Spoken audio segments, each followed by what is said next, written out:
Hey, Yuri. Eh? I suddenly noticed that Yuri is reading a different book from the one we've been reading together. Sorry, I didn't mean to interrupt. No. I was kind of just waiting for you. If that's the case, why don't we go ahead and get started? Yes, let's. Actually, I have a request. Do you mind if I make some tea first? Not at all. Thanks very much. If there's one thing that can make my reading time here any better, it's a nice cup of tea. Not to mention for yourself as well. Yuri stands up and makes her way to the closet. I follow and watch as she retrieves a small water pitcher from the shelf, the kind with a filter inside. Can you hold this for a second? Sure. Yuri hands me the water pitcher and also fetches an electric kettle. I'm going to plug this in at the teacher's desk, and then we'll go get some water. She walks past me and sets the kettle down on the teacher's desk. I simply watch her movements. To my surprise, the way she moves really contrasts her speaking mannerisms. Especially because of her long legs, Yuri appears elegant and methodical. Okay, may I have the water pitcher? Thanks, I'll be right back. I might as well walk with you. Yeah. Why not? Shall we go then? Yeah. Where are you two off to? We're just... Yuri was gonna make some tea, so... I suddenly realize how weird it sounds to explain this to Monika. We're just filling the water pitcher. Okay. Sorry, I was just a bit curious. That's kind of a one-person job, isn't it? That's... Monika, please mind your own business for once. Or do you want to tell me there's something wrong with helping involve Jay in club activities? My mouth gapes. I suppose there is nothing wrong with that. Then let's go, Jay. Yuri quickly exits the room, and I follow. Once in the hallway, she suddenly puts her forehead against the wall. I spoke without thinking. How could I say something like that? Yuri. Something about the way she said that. It made me feel so irritated. What's wrong with me? No, Yuri. I think you did the right thing. I wasn't expecting it, but it's also not right for Monika to judge people like that. Jay, how come even when I do something bad, you're being nice to me? Because nothing that you do is as bad as you make it seem in your head. Nobody's perfect. We have emotions, and we can't always hide them away. But you always amplify things in your head. Your mind turns a light rain shower into a hurricane. No. Wouldn't you hate me for something as terrible as that? Why would I hate you? I can't hate someone for having emotions. What kind of friend would do that? Friend? You say? Yuri lifts her head. Jay, I really like being friends with you. Thanks, Yuri. I like being friends with you too. I feel kinda awkward saying something like that, but I'm doing my best to help Yuri feel better. Anyway. Yeah.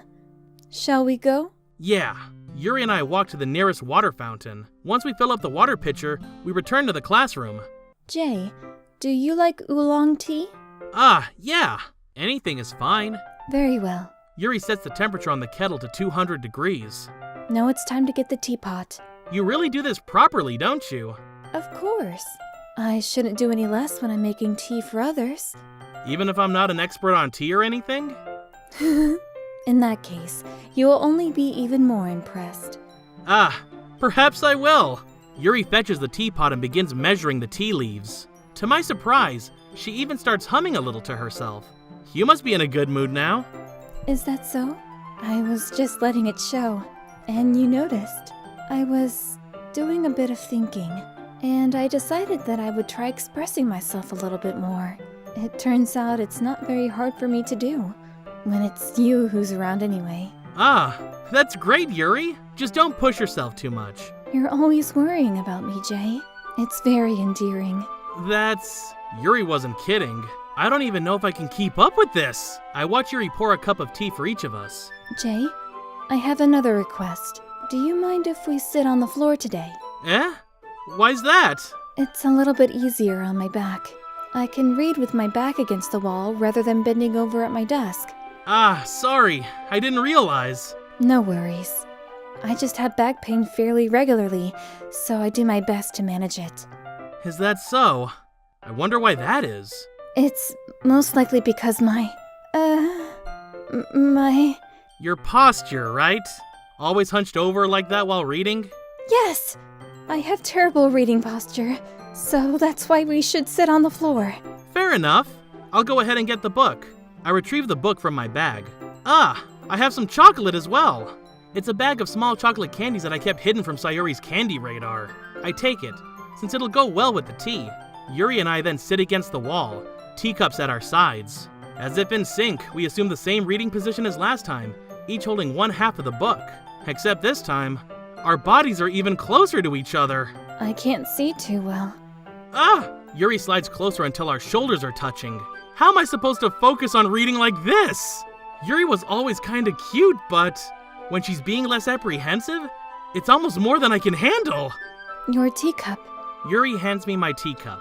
Holding it with my hand that's not holding the book, I end up in a position that makes it even harder to focus. Because now I need to worry about making sure I don't accidentally touch her chest. Meanwhile, Yuri hasn't noticed a single thing.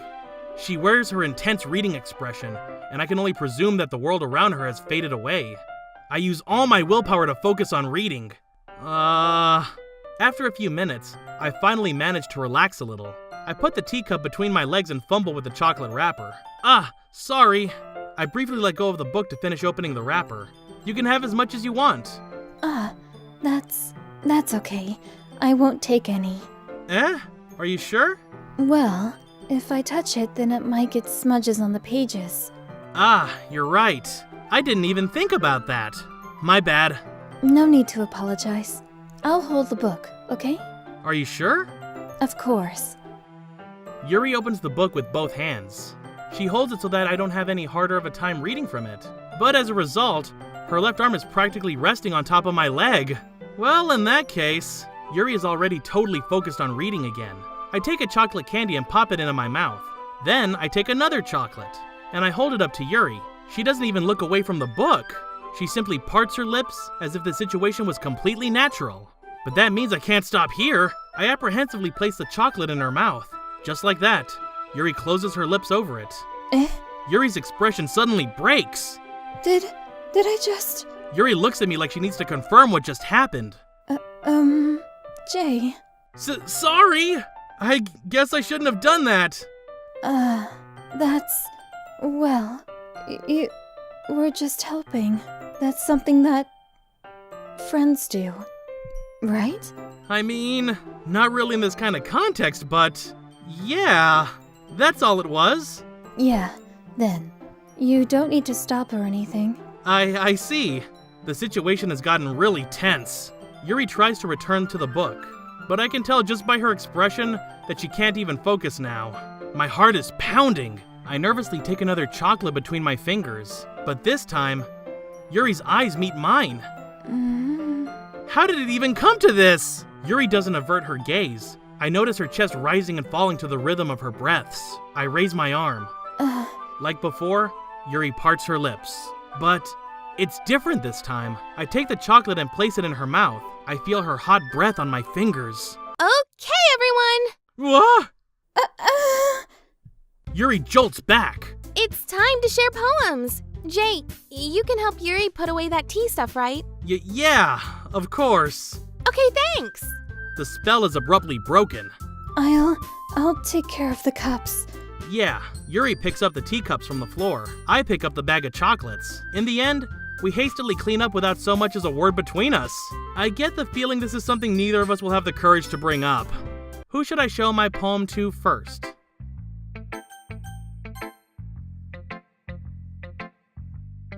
Let's see what you've written for today.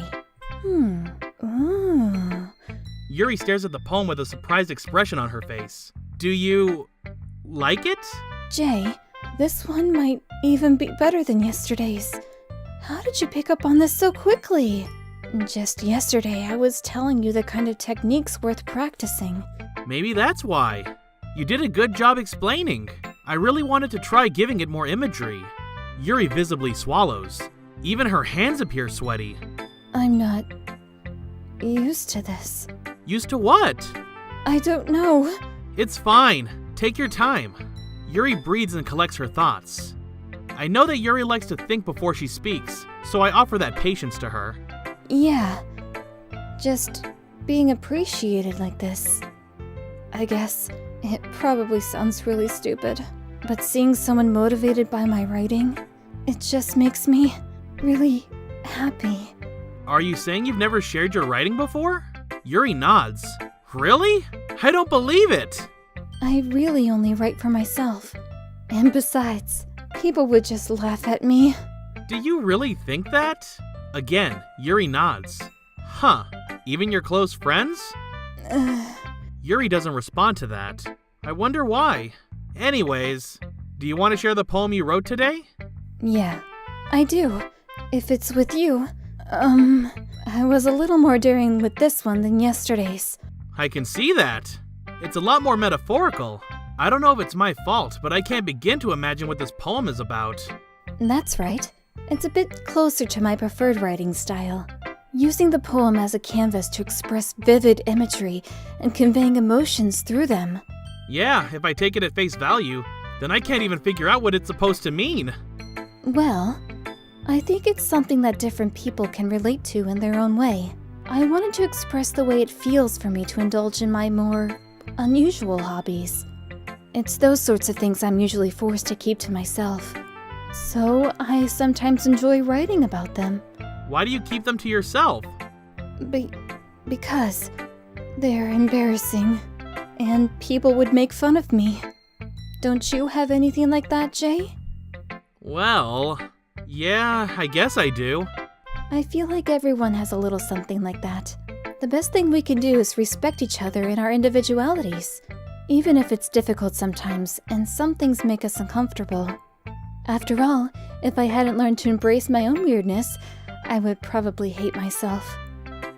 I might be ranting a little bit now, but I'm glad you're a good listener. You're good at a lot of things. Writing, listening. There really aren't many people like you, Jay. That's exaggerating a little bit. That's just how I feel. I never thought I would feel so comfortable sharing my writing. But now, I almost feel like I look forward to it. It's just a really nice feeling. And you're to thank for that. It's nothing, really. Yuri smiles sincerely at me. For just a moment, her timidness seems to disappear. Who should I show my poem to next? Ooh, I like this one, Jay. It has some nice feelings in it. Ah, I'm glad. Does that mean it's better than yesterday's? Let me think. I don't know. I guess I like them both. That's not very helpful, you know. Well, I can admit that it's better than the last one. It's nice to see that you're putting in some effort. That's good. But I still don't like this at all. It's trying too hard to be serious. Eh? What do you mean by that? Poems don't need to be all deep sounding to express something. It's going to just sound like you're forcing it unless you really don't suck at it. Honestly, don't bother trying to write poems like this until you're on Yuri's level. Natsuki stopped short all of a sudden. Don't tell me. Eh? You're not just trying to impress Yuri, are you? Well, what are you talking about? And keep your voice down!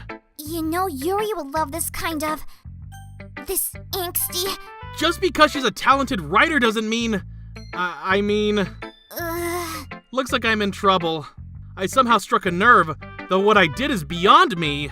I am so done with you. Natsuki shoves the poem I handed her back over to me. Take your stupid poem. If you wrote it for someone else, just don't show it to me! Ouch. This is what I get for letting a younger girl step into my business. Unless I was a mind reader, I was destined to be in a world of pain from the start. At least Natsuki wasn't really the girl I was trying to impress in the first place. Who should I show my poem to next? Hi again, Jay. How's the writing going? Alright, I guess. I'll take that, as long as it's not going bad. I'm happy that you're applying yourself. Maybe soon you'll come up with a masterpiece.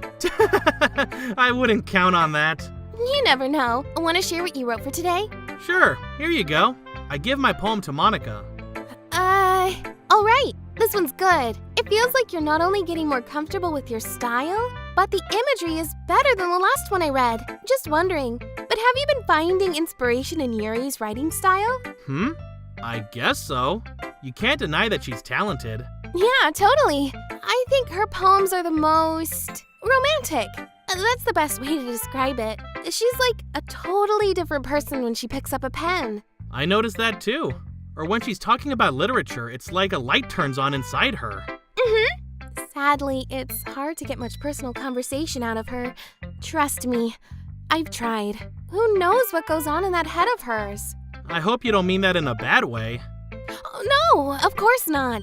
I just meant that I wish she didn't keep so much to herself. But still, defending her like that? You must be pretty into her. Eh? You completely misunderstood! Calm down, I'm just kidding. Besides, I'm pretty sure she's already got a boyfriend. Wait, really? Yeah, a fictional one anyway. Monika kind of whispers that last part to me. It's just a hunch, but... Well, there's not really anything wrong with that. Oh, well, I know. I was just saying. But anyway, you want to read my poem now? I like the way this one turned out, so I hope you do too.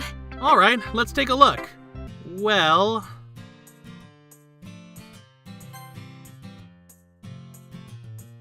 Walking home with Yuri, huh? Why does the thought of that make my heart pound? I mean, given how hard it is for her to socialize, I would feel awful turning her down, so... Isn't she so beautiful and smart? That has nothing to do with what I just said! You admitted it. Jeez. There's not even any point in speculating something that's never gonna happen. Well, maybe, but I just like to think about it. It's not long before you won't need me anymore, you know? Need you? Sayori, I can't figure out how you're seeing things in your head right now. Sorry. Everyone is different. Nobody in the club is a replacement for you. If you say so. The conversation trails off and I'm left feeling awkward. But it was kinda her fault for trapping me with such a weird question. I can't just lie to her. But if there's something that makes her happy, I would hate to take that away from her. That's why I said there's no point in speculating. Then again, the festival is only a few days away. Who knows what will happen in that time?